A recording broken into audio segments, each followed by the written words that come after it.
muitas horas por dia? Como é que foi essa parte? Você falou assim, ó, começo em São Paulo é ralação total, você meio que tem que se dedicar a isso para crescer. Como é que é? Conta um pouquinho pra gente. Olha, talvez isso seja um mito, sabia?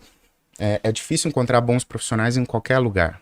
Em qualquer lugar. Eu digo hoje porque sou eu que contrato. Então sou eu que faço processo seletivo e contrato advogado, estagiário, né? Até fiz agora há pouco do setor comercial do escritório. Então é difícil. Pessoas que vestem a camisa de fato, que falam, olha, a partir de hoje eu tô aqui, eu sou daqui e eu vou dar o meu melhor. Então é muito difícil de fato. Eu diria, cara, que eu entrei, sentei e fiz. Vou vestir a camisa. Pronto. É assim, eu considero que eu trabalhei bastante. Então sim, passei do horário, fiquei até altas horas em alguns momentos. Mas eu acho que não é o divisor de águas. O divisor de águas é entregar. Se você fala que vai entregar, entregue. Né? Então se você, por exemplo, no meu caso, quando eu entrei lá, eu lembro que a primeira tarefa foi criar 5 novas teses tributárias. Então, Lucas, olha, eu tô vendo aqui oportunidades nessas 5 discussões, nessas 5 teses tributárias. Só que a gente ainda não tem essas ações, eu preciso que você faça. Então, sabe quando coloca no fogo? Eu disse, até quando? Eles me perguntaram, até quando você consegue me entregar isso? Eu falei, até tal data. Só que... Você lembra mais ou menos quanto tempo? Foi tipo uma semana, um mês? 5 dias. 5 dias. Coisa assim. Tipo, um dia pra cada... Mais ou menos, né? Só que eu não sabia nem por onde começar, sabe como é? Eu preciso entender a tese. Peraí, que tese que é essa? Eles me deram um nome, o título da tese é essa. Então, um exemplo, né? CMS na base de cálculo do PIS da COFINS, que é uma tese que todo mundo ouviu falar de algum momento, ou muita gente ouviu falar. Preciso dessa tese. Não era essa, mas preciso dessa tese. Eu nem sabia o que discutia essa tese. Que é CMS, eu entendi que é PIS COFINS. E eu fui criando, e eu entreguei. E nesses momentos em que você está sendo testado, efetivamente testado, e você sabe que está sendo testado, você realmente precisa entregar mais do que te pedem. Então, se foi 5 dias, entregue em 3. E continue fazendo esse bom trabalho com certa disciplina por um certo período de tempo. A partir de um certo momento, você não vai ser mais testado. Você vai ser ouvido. Então, as pessoas vão sentar na mesa para ouvir sua opinião. Mas porque você ganhou também casca para dar essa opinião. E é um processo, né? É um processo. Então, no começo, você tem medo de falar numa mesa de reunião. Né? Então, se está numa mesa com um cliente importante, você decide não falar muito.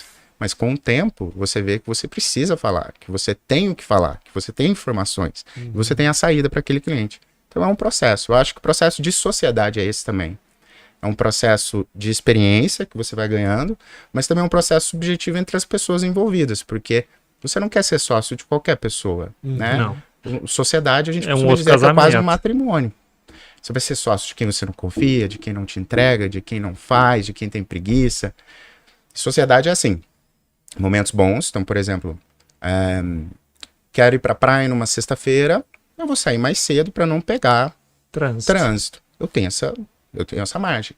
Mas se o cliente me liga às 11 horas da noite, porque ele teve uma carga apreendida lá em Chechel, em Pernambuco, eu tenho que estar disponível, porque é urgente para ele. Então tem prós e contras que a gente tem que colocar no papel aí e realmente aceitar. É diferente, é uma relação diferente. Mas respondendo a sua questão, vai lá, senta e faz com recorrência e disciplina por certo período de tempo, entregue mais do que te pediram sempre. Vai dar certo. Ou seja, não é muito o tempo, é mais a qualidade. Eu acho. Eu falo isso para meus estagiários, falo para quem trabalha comigo, falo para os advogados. Eu não espero que você chegue aqui às 8 e saia às 18, ou entre as 8 e saia às 20. Não é isso que eu espero. Meia-noite. Não é o que eu quero. Eu quero confiar que quando eu te envio um e-mail, você vai me responder e não vou esconder debaixo do tapete. Eu quero confiar que quando eu te entrego uma demanda, você vai fazer, e se não souber, no mínimo você vai me perguntar, mas que você nunca vai deixar o seu cliente esperando. Porque no final nós temos clientes internos e clientes externos. Eu sou importante nessa relação, porque você precisa falar o que está acontecendo para que eu tome decisões, mas o mais importante, o nosso cliente não pode ser prejudicado no tempo e nem em dinheiro.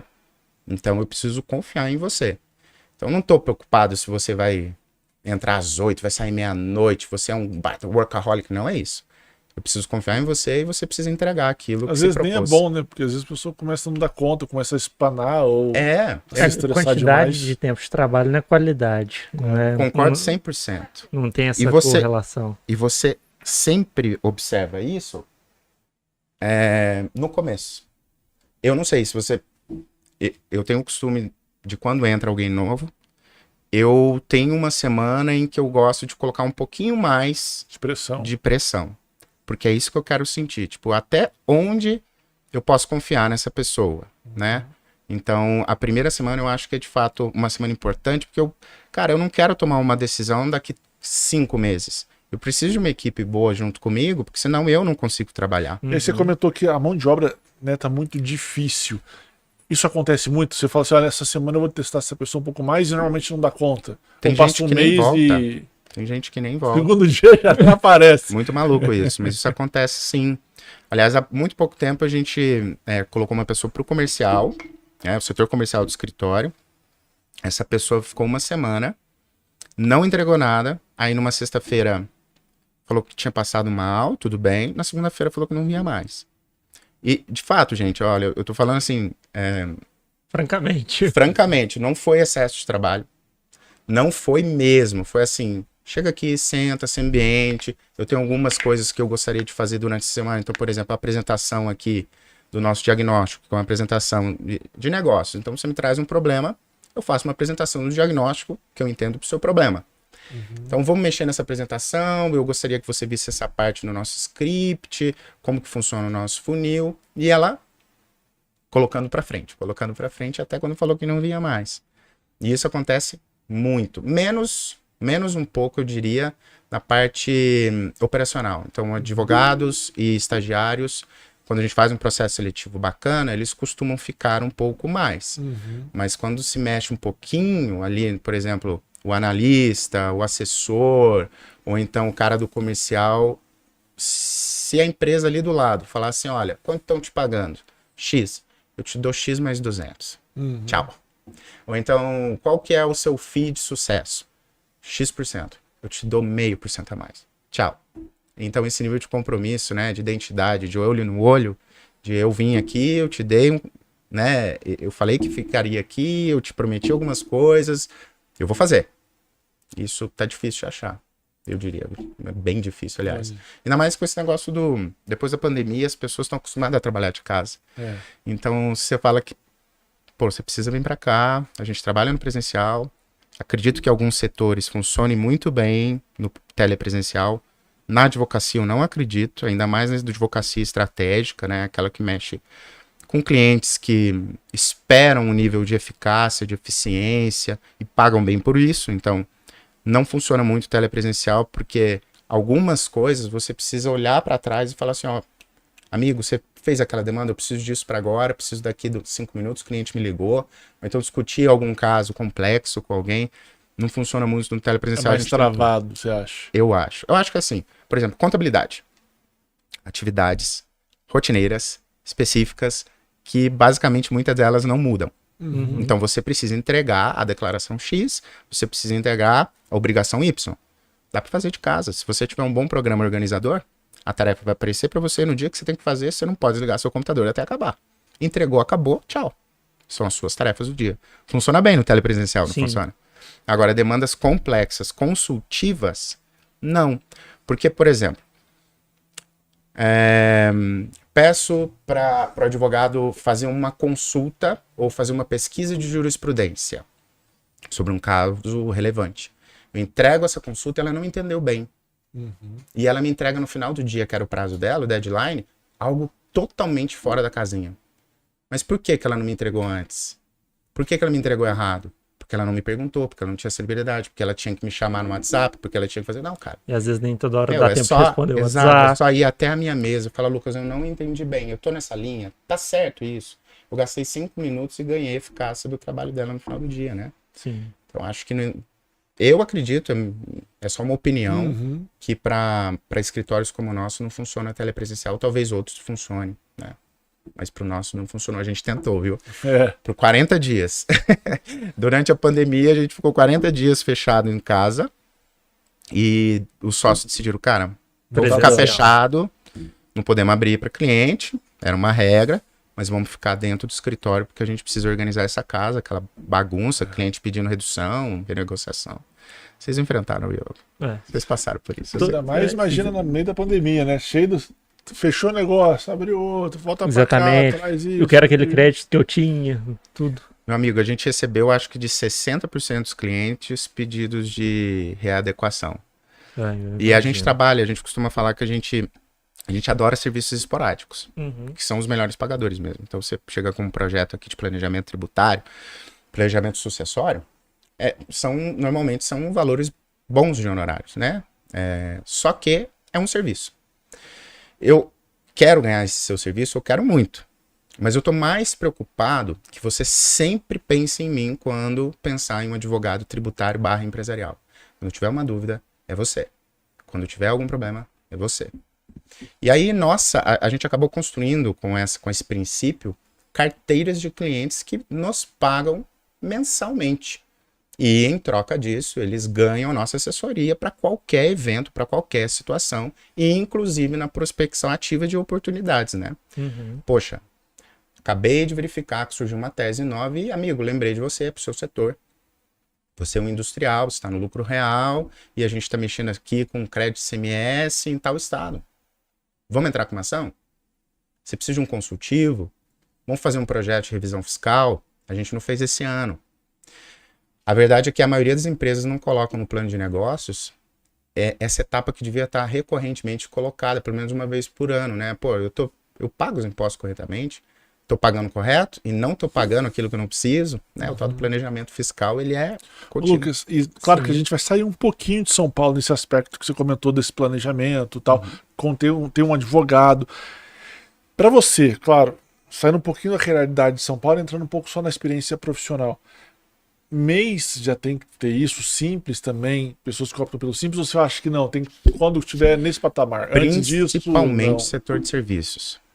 A maioria das pessoas do setor de serviço... Mesmo pequenininha? Cara, eu diria que qualquer empresa tem que se preocupar.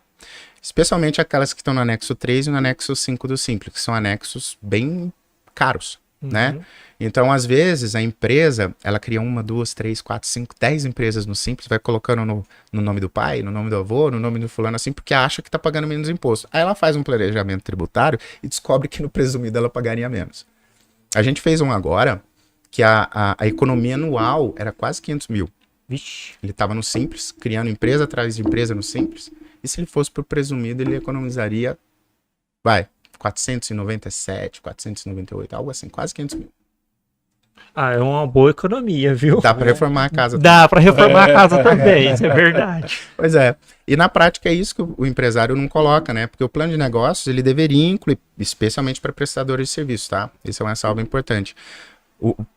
Ele deveria colocar isso no plano de negócio dele. Então, todo ano, fechou, vamos iniciar o plano do ano que vem, tem que estar incluído um trabalho com um tributarista, porque, cara, tem dados do IBGE que diz que as empresas separam aproximadamente, em média, 38% do lucro para pagamento de impostos. 38% do lucro. Imagina se você puder economizar impostos, não é verdade? Então isso tem que estar no plano de negócio, é o que eu sempre falo. Às vezes as pessoas não pensam assim, são aquelas categorias de importante. Isso é urgente? Não, isso é importante, talvez esteja aqui nessa categoria. E aí a gente vai deixando importante para frente, né? Até que chega uma hora que aquilo se torna urgente, você recebeu uma execução fiscal. Pô, por que vai receber uma execução fiscal? É porque você deixou de fazer algo, cara. É porque você recolheu algo errado, ou porque você recolheu algo certo e tem uma interpretação legislativa diferente que tá achando que você tem que recolher, aí você precisa se defender. Ou você caiu de repente num sistema do próprio imposto de renda, né? Fala, pô, tem uns negócios sistema automatizado. Não, mas tem muita coisa aí, né, cara? Por exemplo, ITR, que é o Imposto Territorial Rural. É federal, gente, esse imposto. É imposto federal, verdade. Esse é um imposto que é cobrado anualmente, né? Inclusive não está na reforma tributária alterar nesse imposto, o que é uma loucura, porque o imposto territorial rural, todos os latifundiários do Brasil, imagine o quanto que isso é grande. Eles pagam quase a mesma coisa por ano que São Paulo paga de PTU por mês. Faz sentido? Para mim não faz sentido, mas é o papo para outro dia, né? Por exemplo, se você não declara a terra nua, ou se você tem terra nuas declaradas, você precisa provar que aquela terra nua vale X. Como que você declara isso? Aí tem um tal de um laudo ADA, que você tem que apresentar para provar que a terra nua é aquilo. Só que esse laudo não é barato de fazer, você precisa de um engenheiro agrônomo, o cara tem que saber, tem uma regra Todo pra fazer ano aquilo. isso? Em tese, sim. Se você não faz isso, tem um sistema que pega basicamente um preço cadastrado lá no sistema da União que diz que o valor de sua terra nua é isso. Só que, na prática, se você faz o laudo, normalmente o valor da terra nua é 10% daquilo que está no sistema de preços da União, sabe? 10, 15%. Eles cobram absurdos em autos de infração por conta disso. E aí, o que você tem que fazer? O cara tem que contratar alguém das duas uma. Todo ano um engenheiro agrônomo para fazer algo, fazer declaração, para não perder, para fazer bonitinho. Para pagar menos. Isso. Ou ele vai ter que contratar um tributarista para entrar com ações anulatórias toda vez que ele receber um auto de infração. E são pequenices, mas imagina isso em todos os estados, com peculiaridades de cada local, né? Chechel agora, em Pernambuco, retém todas as mercadorias que venham com qualquer, de algum contribuinte que tenha dívidas no estado. É um exemplo. Caso, inclusive, dessa semana. Cliente vende pela Magalu. Magalu tem um sistema, né? Ela tem um trabalho, um dos serviços que ela presta é o de entrega. Né? O marketplace entrega para você. Uhum. Então ele vendeu lá pelo marketplace e a Magalu entrega lá em Pernambuco. Para acessar Pernambuco, se acessa muito essa barreira fiscal de Chechel. Constatou-se que esse meu cliente tem uma dívida de DIFAL, diferencial de alíquotas, outra do ICMS, mais uma, né? Uhum. E aí eles retiveram o caminhão por conta de uma dívida de DIFAL desse cliente, falaram assim, tá tudo retido, a sua e as mais 10 mil remessas que estão aqui de revendedores do Brasil inteiro, mas não vai passar. Ou você paga, ou eu vou reter essa mercadoria de todo mundo aqui. E aí o Magazine Luiza entra em contato com esse seller, com esse contribuinte com problemas e fala assim, se você não resolver, eu vou suspender a sua loja. A loja é 25% do faturamento desse cliente. Você imagina se ele ficou desesperado ou não. Isso é legal, né, gente? Sim. Não precisa ser advogado para falar que você reter mercadorias para pagamento de imposto, o STF já decidiu há muitos anos que isso é uma prática ilegal. Que é prática abusiva. É uma prática abusiva, é uma cobrança por meio alternativo. Você quer me cobrar? Execute. Uhum. Mas não retenha a minha mercadoria. Quer me cobrar? Lavre o auto de infração. Porque você quebra também, às vezes, a própria pessoa, né? Maluquice. Ou você paga ou... Tô nem aí. E eles são assim, se vier mais, vou reter também. Nossa. Aí você, tudo bem, sabe que você vai perder, mas às vezes você acaba pagando no desespero. No final das contas, esse é o problema. O problema é o quesito tempo. Quanto tempo eu vou demorar para ter a liminar? Porque eu vou ter a liminar. Vai demorar 5 dias? Cara, eu não posso esperar 5 dias. Tem 5 mil compras aqui do Magalu, cara. Não dá. Como é que às vezes a pessoa fala, eu sei que esse aqui é o caminho adequado, eu sei que esse aqui é o caminho correto, mas esse é o caminho mais rápido, então eu preciso seguir ele às vezes. Vou pagar. É uma cobrança. É coisas que acontecem só no Brasil. É reflexo condicionado. É tipo assim, é a mesma coisa do laudo que eu te falei agora. É muito caro pra fazer o laudo. Paga esse imposto logo. Não ficou tanta diferença. Paga o imposto. Porque vão te cobrar 20, 30 conto pra fazer esse laudo ADA. Paga. Pro reflexo condicionado, o cliente fala assim, eu vou ter que me colocar nessa posição de abuso, vou aceitar esse abuso porque, cara, o que eu vou fazer? A minha balança tá pendendo. Caraca. E acontece isso todo dia, em todos os momentos, para vários impostos, para várias situações. E é isso. Surpreso com isso. Pode começar. Vamos começar?